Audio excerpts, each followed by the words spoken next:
What's going on, Trophy Kids? We have got another great college football slate here for you today. We are breaking down the big games, giving out some gambling picks. This is the week. This is the week we turn it around, get things moving in the right direction. You are not going to want to miss this episode. It's a good one.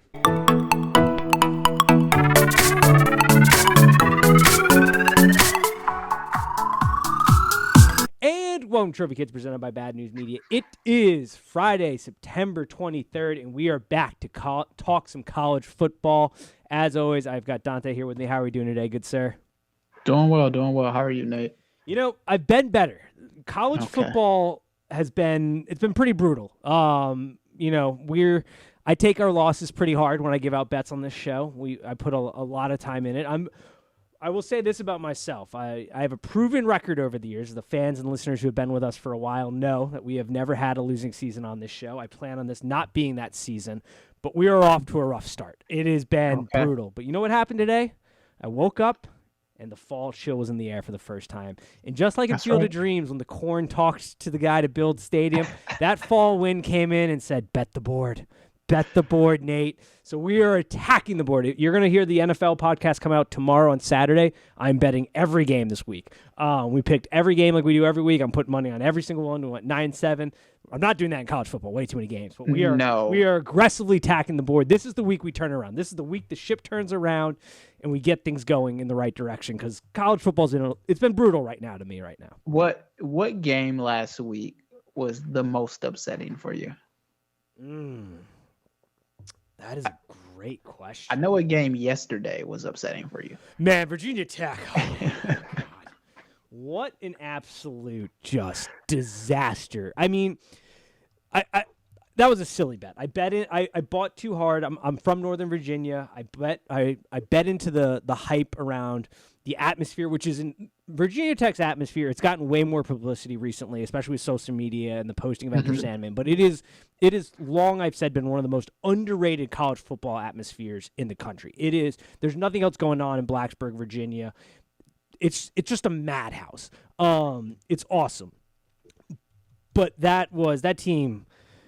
It's just not a very well-rounded football team right now. It's a complete culture change with a new coach. The offense is not very good. I should have known that going into it. And I let my head get too big on that one. It was a silly bet. I do apologize to the listeners because it wasn't the best look for me on that one. I'll say that. There's been a couple. I will say this. I miss big, but I also hit big. Like right now, there's no in between. It's either I'm missing horribly, like Nebraska, Oklahoma, which that's the last time I buy into the interim head coach bump. I'm not getting on this podcast again and going that route. Or I hit huge. One of the two. Like Penn State, Auburn, nailed that.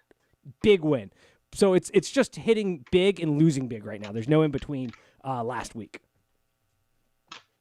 I told you the Nebraska game was going to be terrible. And I just watched it get away from Nebraska. And they did that thing that they do all the time, and they have it in those SEC short video. Like, hope was there, right? Yep. In the beginning, because they had scored. They scored. They went up 7-0, and I was like, okay, we're cooking with some gas. And then, boom, just Oklahoma came firing back, and it was blew the doors off. It was a nightmare. Nebraska. It turned ugly very quickly, to say the least. So there's a fire there. I ladies and gentlemen, I want you to know that I did not text Nate during the West Virginia game, but I wanted to. This is the understanding we have, though. We know I'm over here just dodging bullets left and right. I can't be getting texts. Just like during Michigan State games. Every once in a while, I'll make the mistake and shoot off a text, but I generally avoid until after the game. We have a mutual understanding on this podcast. Yeah, I wanted to, though. I was like, man, what are they doing? Especially when they threw the pick at what are they, like on a 20? Virginia Tech threw that pick and they're like on a 20, their own 20. And I was just like, oh, this game is over. Especially because the announcers were like, Virginia Tech isn't out of this. Just 2 quick scores and they'll be in it. And I was like, you're asking for a lot. It was rough. And then the way the Steelers, because I lost the Steelers bet, Mike Tomlin just an absolute disaster coaching towards the end of that game. And he's a man who, one of the premier coaches in the NFL, never had a season below 500. We did say on the NFL podcast that this is the year that it's probably he's going to go below 500 premier coach in the NFL, but the decisions he made at the end of that game last night were just disastrous. I couldn't believe what I was watching. Yeah, kicking field goals on 4th and inches when you need 2 scores to win. Like, what are we doing? That was bad. That's something a college coach would have done. It was terrible. It's 4th and inches. You're down 2 scores. You just drove. You're driving the length of the field. You got great momentum behind you, and you kick a field goal to try to kick an onside kick, which has like a 12% recovery rate in the NFL. Like, what are we doing? Just bad. But this is a college football podcast. We're going to talk some games, and we're going to start right off the bat with a game and a team that I am struggling to make. I'm going to bet this game, but I don't feel great about it because so many questions are still out there about this defense. I am talking Maryland, Michigan. The line is set at 17.5, over under 64.5. And this is what happens when you play absolute cupcake games. You play absolutely nobody to start off your season, and then you're going to get a Maryland team that comes in who, look, we've been saying it the last couple of years, unfortunately, their offense is good, but when they play up in class, they just disappear. But there's a lot of questions on that Michigan defense. They're replacing 8 starters, high-quality starters, a lot of guys playing on Sunday this year, and we just don't know how good that defense is going to be. They're going to get a real And those test DBs are handsy. Yes. And they've been handsy. And you've been getting away with that against lesser competition. What happens when you start Big Ten play? Will you still get that Michigan bump from the refs? And the DBs have been handsy at Michigan for the last, let's say 3 or 4 years. Yeah, no, absolutely. And this is a team that likes to play a lot of man. Are they going to be able to stay in that scheme? They have incorporated more zone over the years, which is good. They've gone through 2 separate defensive coordinators the last couple of years. But what do you make of this game? Do you think Maryland can finally step up in class and play with the big boys, or is it going to be another year, wash and repeat? When they play lower competition, they blow the barn doors off them. As soon as they step up in class, they disappear. Where do you see this? I think Maryland still allows, on the other side of the ball, I think they allow too many yards. And that defense is okay. And going up against a Michigan offense will be their first true test. Now, on the flip side of this, and I'd hear you, Nate, this is also Michigan's first test this year. Do I think the number 4 team in the country is going to go out there and lay an egg? No. But do I think that Maryland can give Michigan a scare? That's on the board. Yeah. I think this is going to be really interesting to see how this defense may match up against Ohio State. The Maryland offense is certainly not Ohio State's offense. Let's not get that twisted. But this is going to be the first real measuring stick for what this Michigan team can be. And there are concerns coming into this season. Offensively, they lose their guy that really kind of brought the edge and the physicality. Now you got Cade McNamara's down with an injury, which I honestly think might be – I don't root for injuries, but because they had a quarterback conundrum, having a pure number 1 starter who doesn't have to worry about somebody looking over their back, I think is a good thing. I hate that he got injured because the guy is a warrior, and he did a great job last year with this team in getting them to their first playoff under the Jim Hardball era. But there are just too many questions on defense for me, but I think I'm going to have to take Michigan because I've taken Maryland the last couple of years, and they've always disappointed me. I can't get bit again. It's like, fool me once, shame on you. Fool me twice, shame on me. And this is the situation I am betting Maryland. Can't get fooled again. Yep. What a quote, all time. All time. Yeah. I can't in good conscience say that Maryland covers here. Yeah, this is similar to like Fresno State last week, and I said this is a good measuring stick, which we're going to talk about USC here in a little bit. Is really going to give that USC defense a test and really show me what they are. This is where, if you're watching it closely, we're going to get a feel for what this Michigan defense could look like, because there are a lot of question marks, because this defense has to be good and has to be able to play bully ball if they want to compete against Ohio State later in the year. That's how they competed last year. They were just a more physical team. They punched them in the mouth. Ohio State laid down. Ohio State is not getting it's a tough matchup. Like Michigan has great ambition this year. The defense is a huge question mark. I think offensively they're fine. They're going to be a good offensive team, Yeah, they can competent put up. offensive team. Yes, They but can put up points. defense, there's some real question marks, and this is their first test because they played nobody. Nobody, and you're playing Maryland at home, so still arguably, Jim Harbaugh put his team in the best position, knowing that, or the AD put their team in the best position this year, knowing that as long as they walk through this schedule and beat Ohio State, it's going to be hard to keep them out of the playoff conversation. Yep. Despite who they played. This is true. Yeah. I mean, they have no spine because they don't want to play anybody. But, yeah, everything you just said is completely true. So I am going to take Michigan minus the 17. I am going to bet it will be on my card this weekend because I'm not getting fooled by Maryland again yet. Like, until they prove that they can step up in class and compete with the big boys, I'm not getting fooled. But they have a ton of talent offensively. It's just they've disappeared the last couple of years when they've stepped up in class. Yeah, this is a game I would love to come back next week and be like, man, Maryland shocked the world. Yes, 100%. Yes, I want Maryland to make that jump. Like, come on, you're a Big Ten guy. Like, Maryland making that jump is good for you need another team on the East Coast that can be good in that recruiting ground and be competitive. It's just good for the Big Ten.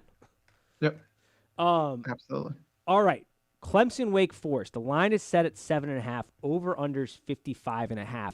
This game was sort of shocking to me. I know Clemson has had offensive woes, and the offenses look disjointed and not good. But last year they had those same offensive woes, and they still put it up big on Wake Forest and poured it on them. And arguably, this Wake Forest team has more question marks than they did last year coming into the season. Do you think Wake Forest can put up a fight here? Because I'm feeling pretty confident about my pick in this one. Hangover from that Liberty game will be too much for Wake Forest. I'm 100% that with you. Game was wild. Here's the other point. That game was wild. It's college kids are definitely more susceptible to the ebbs and flows of a college football season and not being able, like, the pros are pros for a reason. They can keep themselves even keel week to week. But in college football, it is energy sucker games are a real thing. Absolutely. There's a team that's going to be on my card that's had a ton of those. And I worry about this Wake Forest offensive line going up against, in my opinion, the best and deepest defensive line in all of college football in Clemson. Those dudes are a problem. And I don't know how they sustain that barrage they're going to see from that Clemson defense to put up enough points to stay within 7. And I don't see Wake Forest's defense giving Clemson really any trouble. And that's saying a lot because Clemson's offense has been really bad. Yeah. The Wake Forest, I don't know. In my gut, I feel like this is a 2-touchdown game. Yeah, 100. I'm with you. I don't see how this is a 7-point game. Wake Forest was a great story last year, but this team is arguably worse. I like Sam Hartman a lot. He's one of my favorite quarterbacks to watch. I loved him on QB1 ever since I saw him there. He seems like a great dude. He's super fun to watch, throws the ball around. It's great, but this is going to be a tough barrage to handle. I love. I'm not a big fan of saying it's a lock, but it's my favorite bet of the week. Clemson minus 7.5. Yeah. Let's talk about your Michigan State Sparties. They have got Minnesota coming into town.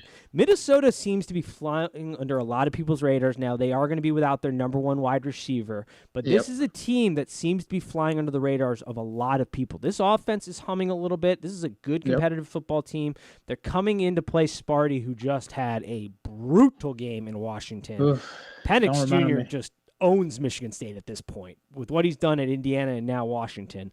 How are you feeling? And that was a game, we had our skeptics with this Michigan State team, especially in the secondary, and that proved to be very valid. How are you feeling heading into this week with Minnesota coming into town? I am nervous, for one. If you watch that Michigan State game, I feel bad for Peyton Thorne because at one point, Peyton Thorne put on his big boy pants and put the team on his back.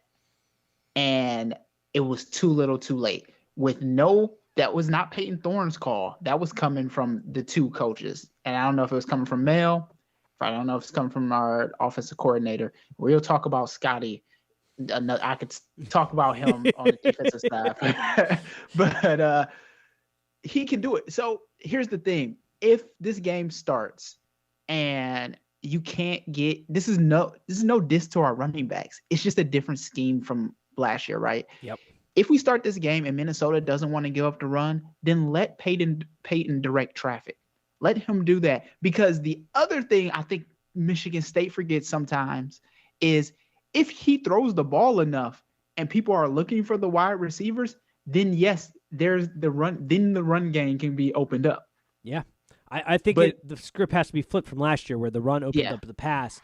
The pass has to open up the run for the Michigan State. And I would hope the Michigan State coaching staff, because I think it is a fair criticism to say coming into the season, we echoed it on this podcast, it's been echoed by other people, that Peyton Thorne's inconsistency was a concern heading into this season. Now, I think that Washington game went a long way to say, you know what, he's ready to take more responsibility on. Now, granted, Washington was replacing a lot of guys in the secondary, guys that are playing on Sunday who were very talented, but he went 30 for 42 with over 300 yards. He only threw one pick, 3 touchdowns. He had himself a game, and he turned it on late, and he gave Washington bettors a scare there with what Sparty was looking to do at the end of the game. But I think that goes a long way to say, you know what, we can trust him a little bit more to have more responsibility. Absolutely. And we're home. And you're at home. And if you don't make that adjustment, I have real concerns about the coaching staff's ability to be adaptable to what they have. Because the best coaches, I'm a Mel Tucker fan. You are as well. I think that long-term, this program is heading in the right direction.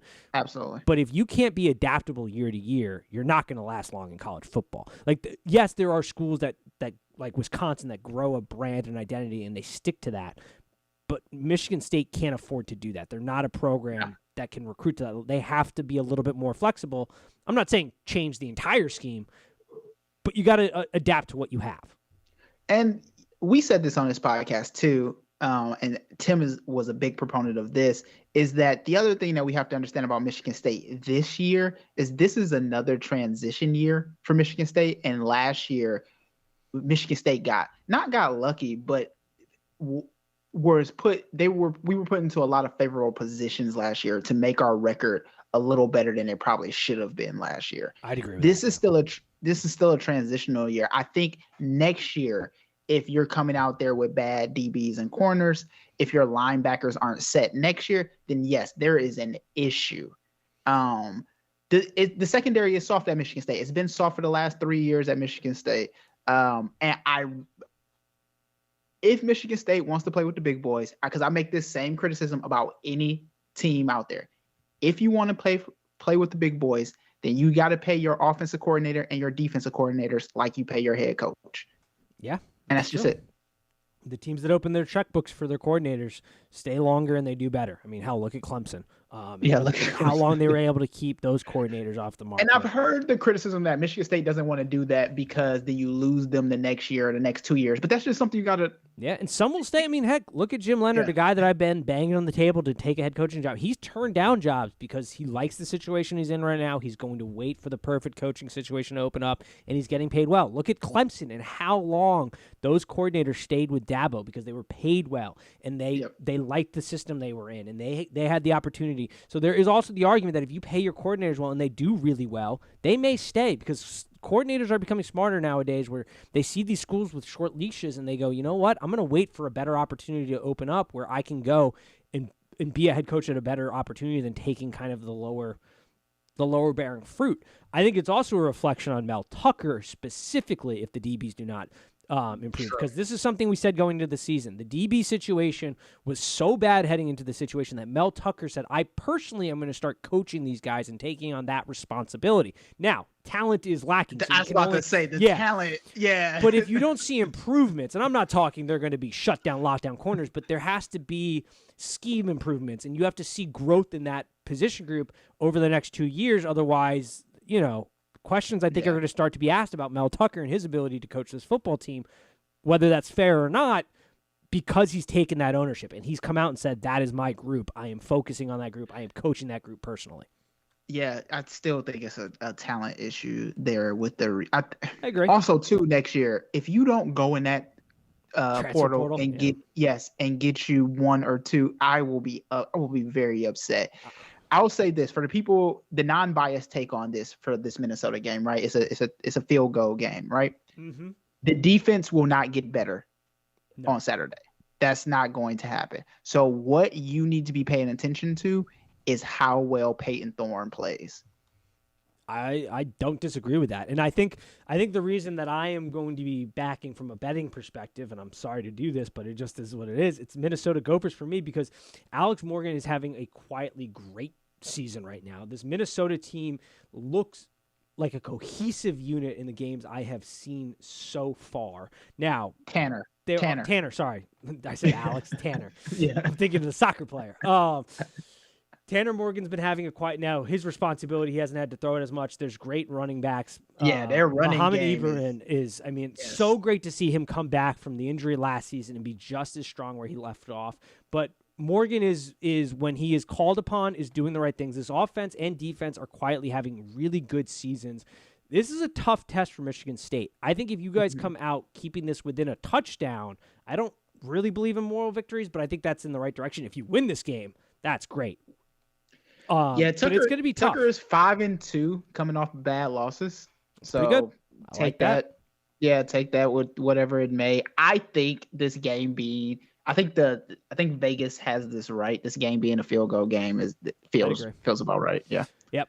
All right, moving on to a rivalry game that is seeing one of the largest spreads it has seen in a couple decades now. Florida, Tennessee. It is a 2-score spread at 10.5. This game is normally very close, even though these schools have had roller coaster rides in their performances. Over-unders at 62.5. Mm-hmm. I don't know how to make head. I am staying away from this game probably from my betting a spread side.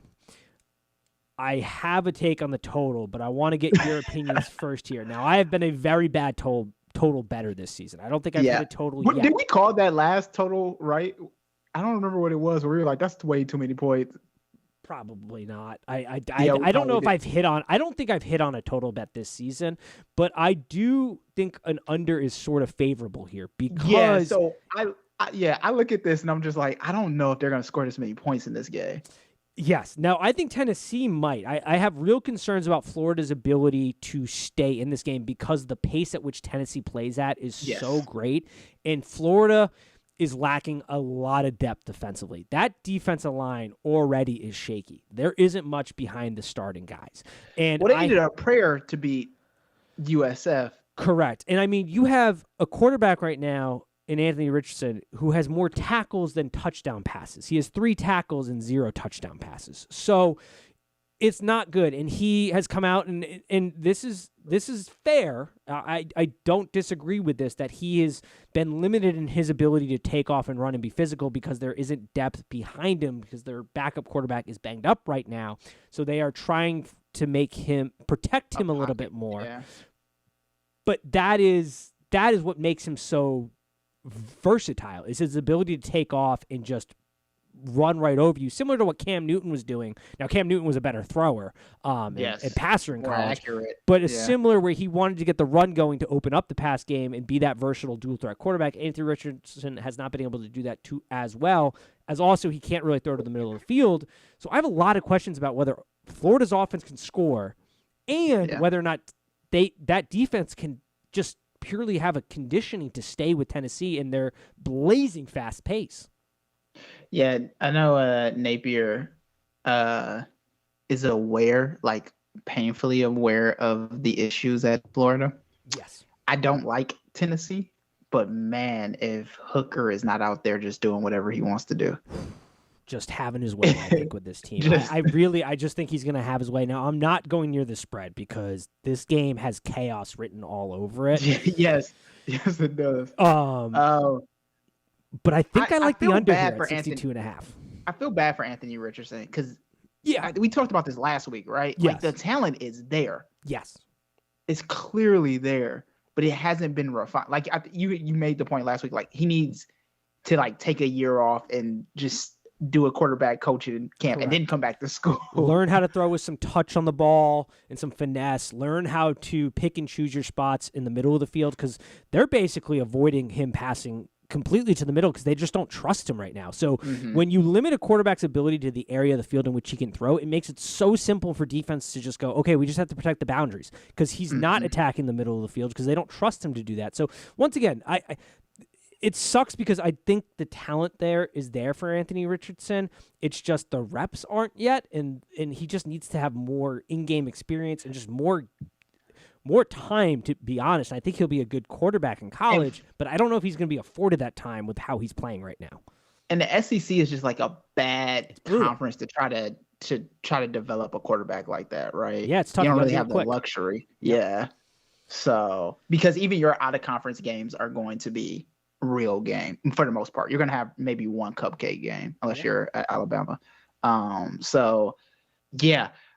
The spread is wild to me. The over-under seems a little wild to me. I don't want to see Tennessee win, but I mean, all bets say Tennessee will win that game. It's a game that I will be flipping back and forth when I'm watching Michigan State. Absolutely. Yeah, I think I'm going to take the under 62.5. I don't like going under, but I don't have enough confidence in Florida's offense to be versatile enough to keep, because Tennessee's going to put them in a bind and they're going to have to pass the ball more. And I don't think Anthony Richardson's there yet. Napier could too tell Anthony Richardson, like, forget it, run. He could, at some point he's going to have to. But I mean, his job is safe right now. It's his first year. He's got time. But yeah, if the backup quarterback situation gets better, I think they're going to say, you know what? Go out there and play how you want to play and be a physical runner. And that changes the dynamic. That definitely changes the dynamic. That changes the formula of how we evaluate Florida as a team. But because that element is not there, he still takes off and runs from time to time, but they are consciously trying to make him stay more in the pocket and run out of bounds and not lay down the shoulder and be physical in the run game. And that is affecting his play for sure. Let's move on to an interesting game here, just because I love that they do this every year. Jerry World's game, Arkansas, Texas A&M. They play it in Cowboy Stadium. I like the fact that college kids get the ability to feel like what it's like to play on a Sunday in a college stadium. Arkansas, Texas A&M, the line is set at 2.5, over-under is 50. This is an interesting game because even though Texas A&M got a win and did cover, and it was a big cover for me last week, that team did not look good against Miami. And there are some real problems with Miami. The fact that they couldn't take advantage of the fact that 3 starters in Texas A&M's secondary ended up being out at some point during that game for the full game is a problem. But this Texas A&M team still has a ton of questions. Arkansas is one of the feel-good stories. I love their coach down there. Great story, a physical football team. How do we think they hold up against Texas A&M, though, that really outside the quarterback position has been improving after a stinker of a game against App State?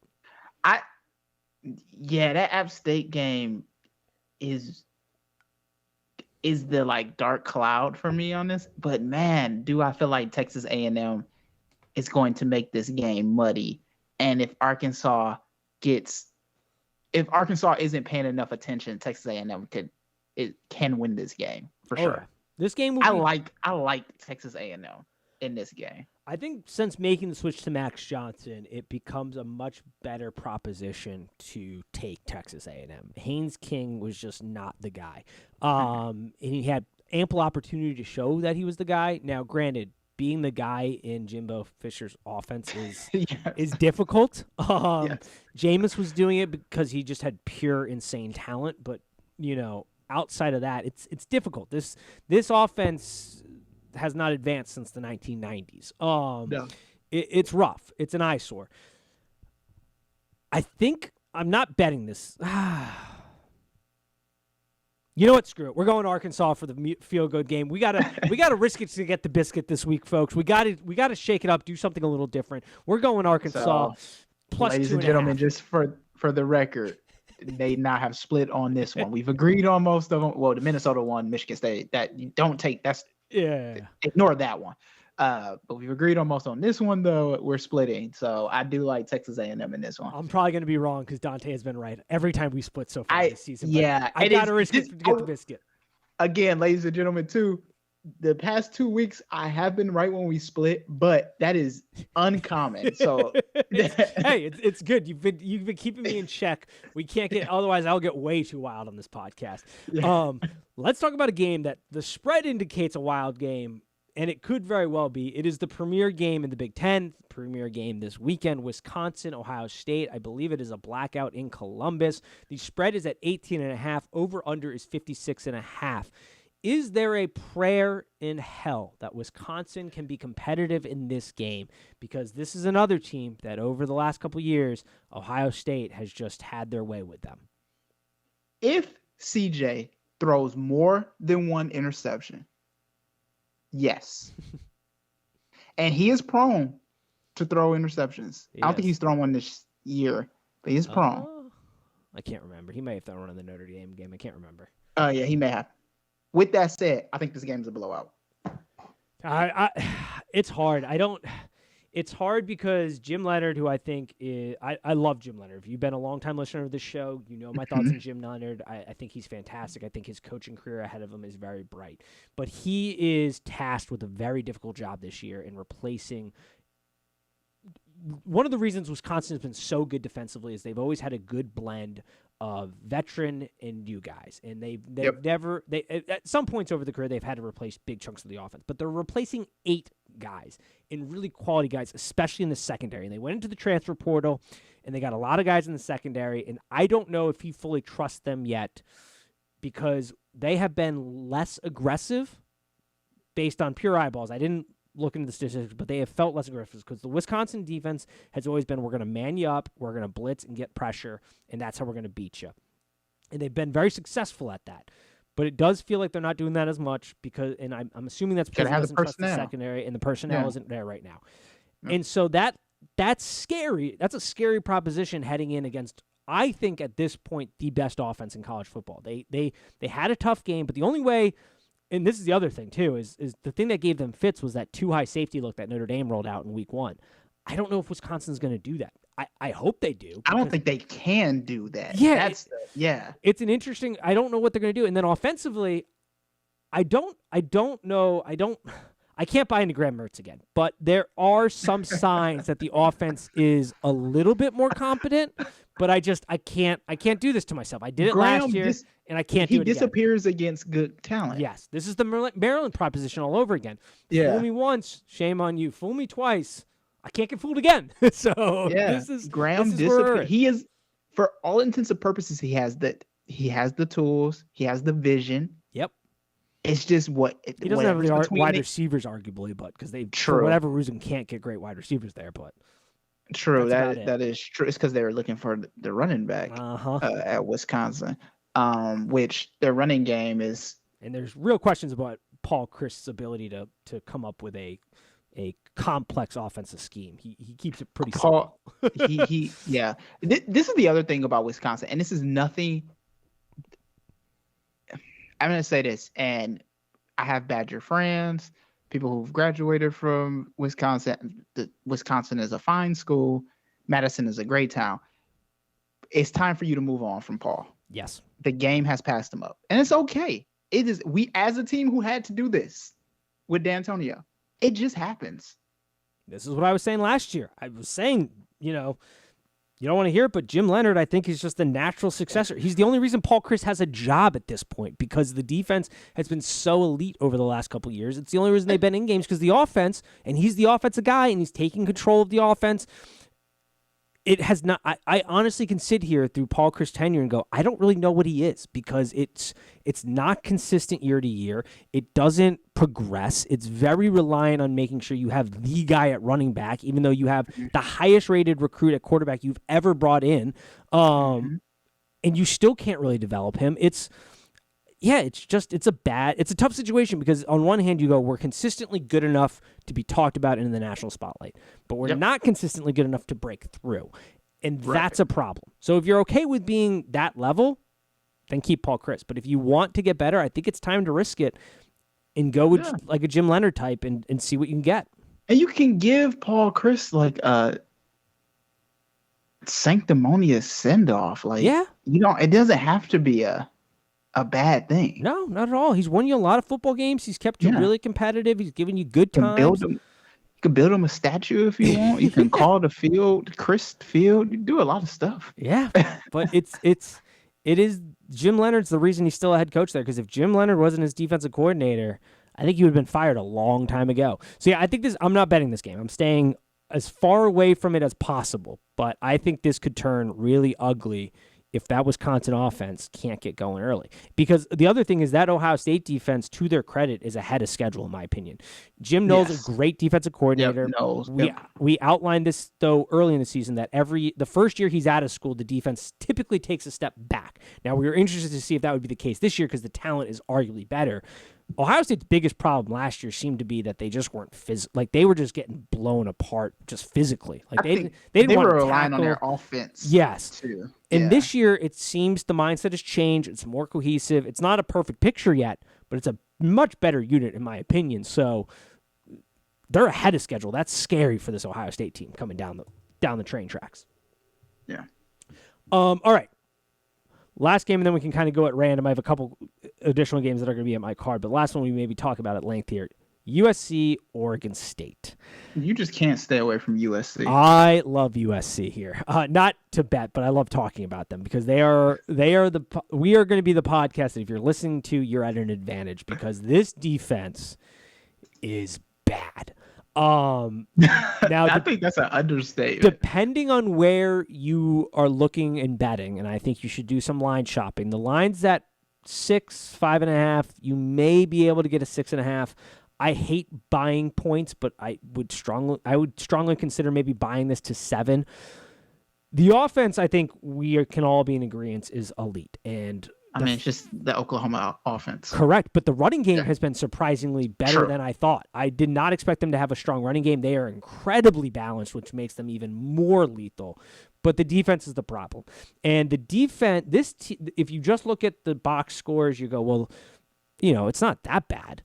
No, teams are moving the ball on them with relative ease. They are getting some good reading the play, interceptions and turnovers, but a lot of it's kind of fluky stuff. Last week, Fresno State, I said on this podcast, watch the Fresno State game. It's going to be the real test. And before the quarterback got hurt for Fresno State, that team was moving the ball with relative ease. The defensive line gets no push up front. Oregon State's got a very underrated offensive line that's getting a good push right now, an underrated offense for that matter.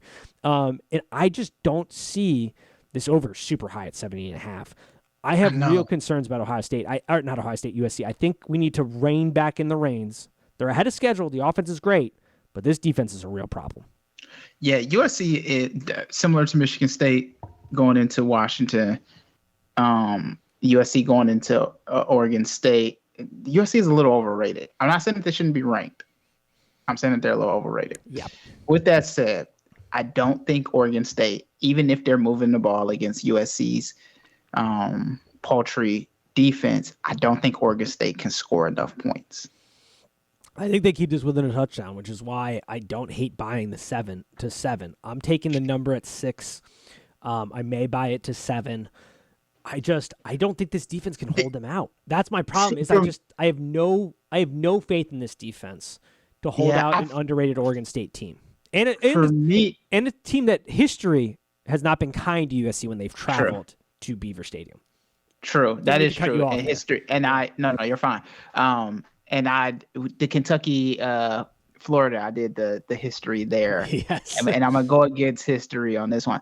If USC miraculously either gets a turnover or 2 3-and-outs, and Oregon State finds themselves down 2 touchdowns, is I think where it will become an issue. Yeah, if they keep getting the fluky turnovers here, they do. If they keep. But even still, like you're calling it fluky, and I agree with you. Some of them have been. Some of them have been good, but some of them have been. But they're also putting those defenses, because their defense is so paltry. They're running those like weird, like I'm gonna call them like playground schemes. Yeah, on defense, and so then they put themselves in positions to get those fluky turnovers. Alex Grinch has them playing a very simplified offense. And here's the other thing. There was certainly a lot of ruckus about USC. And the moment Lincoln Riley was hired, I said, this team will be back to playoff form well within 4 years. And they're not in playoff form yet. I very much expect this defense, through recruiting the transfer portal, to get very good over the next couple of years.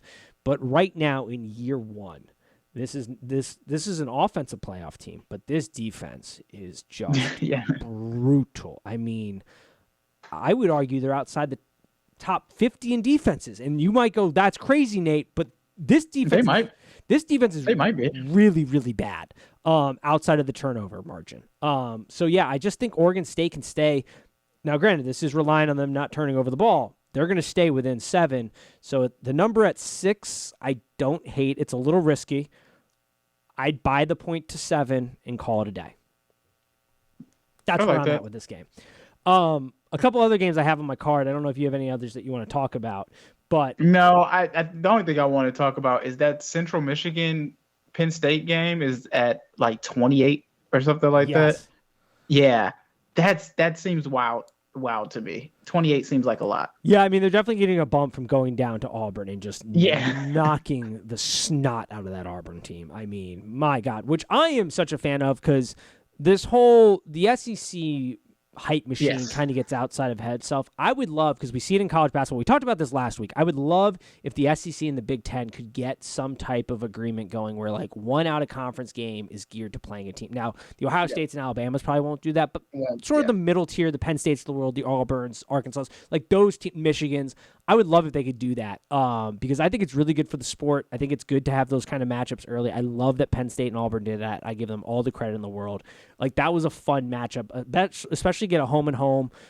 Great for the sport to have that type of interconference. 2 best conferences in college football having interconference games, home and homes, is so good. Yeah, and this is not me saying that Penn State can't put 28. No, but that line is very influenced. Yeah, but that line is craziness. Here's a game that is probably flying under a lot of people's radars, but I am a big fan. We talked about the emotional roller coaster. We talked about how energy sucker games can be. James Madison going to Appalachia State. James Madison has made the jump to FBS level.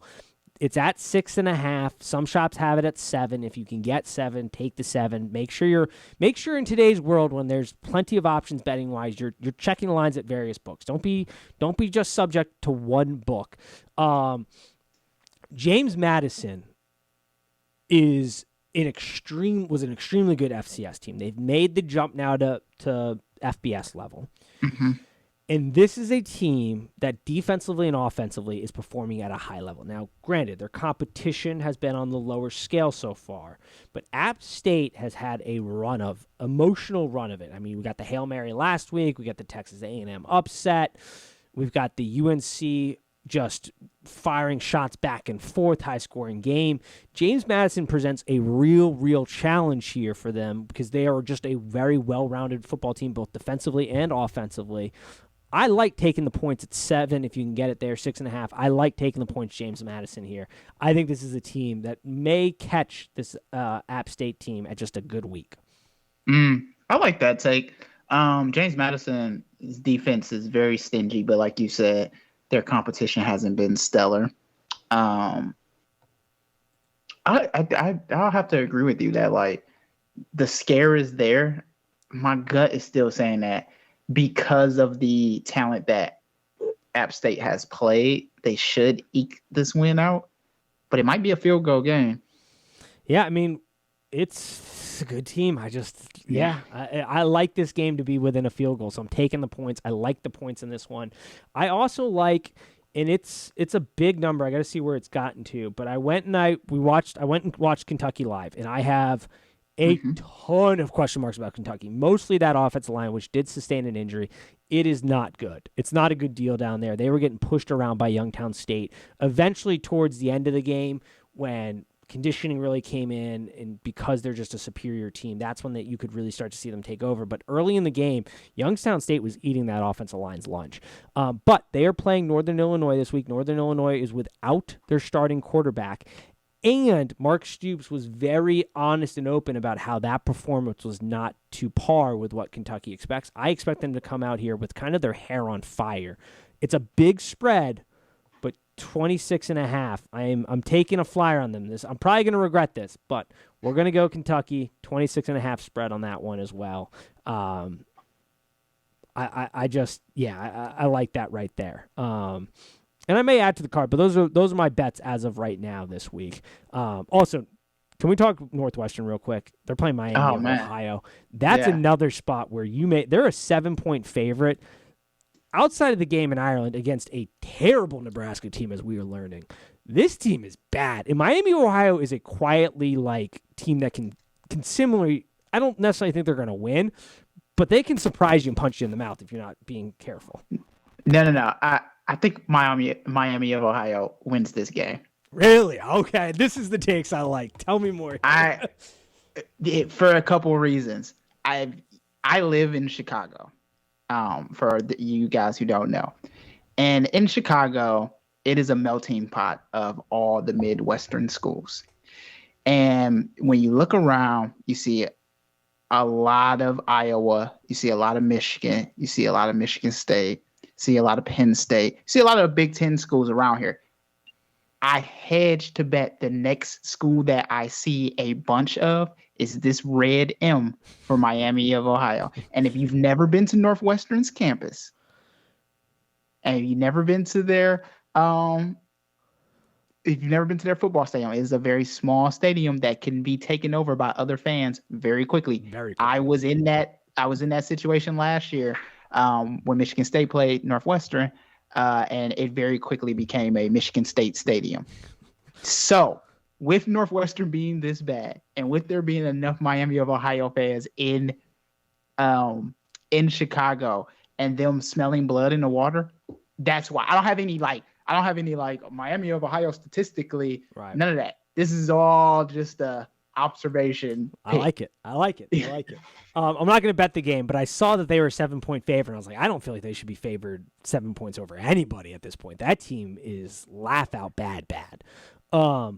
Another game I'm going to bet, Oklahoma, Kansas State. Kansas State has had Oklahoma's number the last couple of years. They've played them very competitively, but I just don't think that this version of Kansas State can compete with this version of Oklahoma. I don't see it. Oklahoma, they are looking way ahead of the schedule. Brett Venables, who I did think was going to get Oklahoma in line in going, but I thought they were going to struggle early because his defenses are complex, and similar to Jim Knoll, you generally see it take a little bit for guys to get it when you don't have a veteran experience within the system, but they're firing at all cylinders, both offensively and defensively. This is a really good team, and I just think physically Kansas State is not up to the task this year, which maybe I'll get bit in the butt on this one, but I just think the style Kansas State is playing this year, the way they're playing, they just do not match up well against Oklahoma. It's within 2 scores. I think this is a 2-score game. So if you could get the number under 14, I like it. If it's 14 or above, I do not like it. So shop around. FanDuel's currently got it at 13.5. I like it under 14.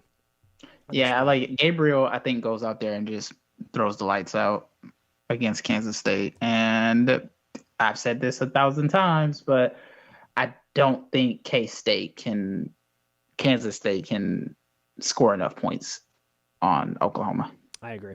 I'm also, and I'm addicted to taking this team, and they bite me in the butt every time. But BC, Boston College. You in Boston College. It's like you went to Boston College. I know. Right? I wanted to go, and then I realized you had to have over a 4.0. I was like, never mind. And it's super expensive out of state.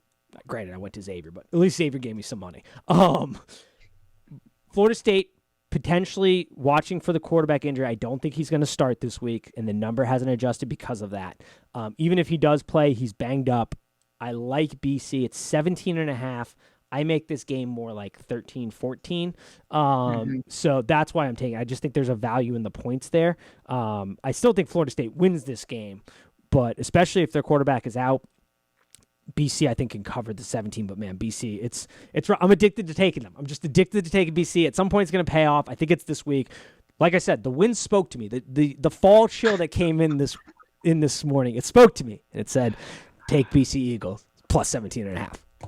I don't know. I don't like ACC football. I know that's a controversial take, but man, this sounds like a game I don't want to watch. Oh yeah, I'm not putting it on a TV, but I'm gonna keep track of it on a sports app here or there. So yeah. Do we think Marcus Freeman beats North Carolina? Oh man, Marcus Freeman. I hope so. UNC. I hope so too. They're in a down spot this year. If it's going to turn real ugly if they can't beat UNC. But UNC offensively poses a real threat here. It's just defensively UNC doesn't have anything to offer this year. I don't think so. Yeah. If they can't get it going, and they can't get a win against UNC, it's going to get real ugly in South Bend real quick. Yeah, I hope for Marcus Freeman's sake that they go down to North Carolina. And I'm not going to do it probably, but if you're looking to bet that game, I don't hate just taking the money line dog Notre Dame. I don't know who on UNC is going to stop Myers, the tight end. I honestly, I don't see that. Like that kid's going to have he's going to go berserk in this game. I don't hate if that's the game they call. That's true. Yeah, I mean I have some concerns about Marcus Freeman just in general because they don't look organized like at all, and that is a concern coaching. Once again, he's doing all the right things on the recruiting trail.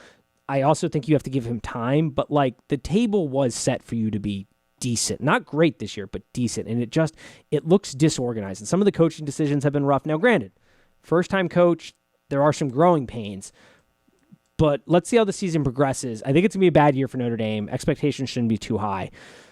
But some of the things that have been done are a little concerning about his ability to manage a game and a team. It's felt disorganized off the bat. And that could just be growing pains. Once again, first-time head coach. Yeah. Totally could be growing pains. I don't want to put the cart in front of the horse here, but there are some concerning things there. This is Notre Dame. They will fire a first-time coach. Yeah. Heck yeah, they will.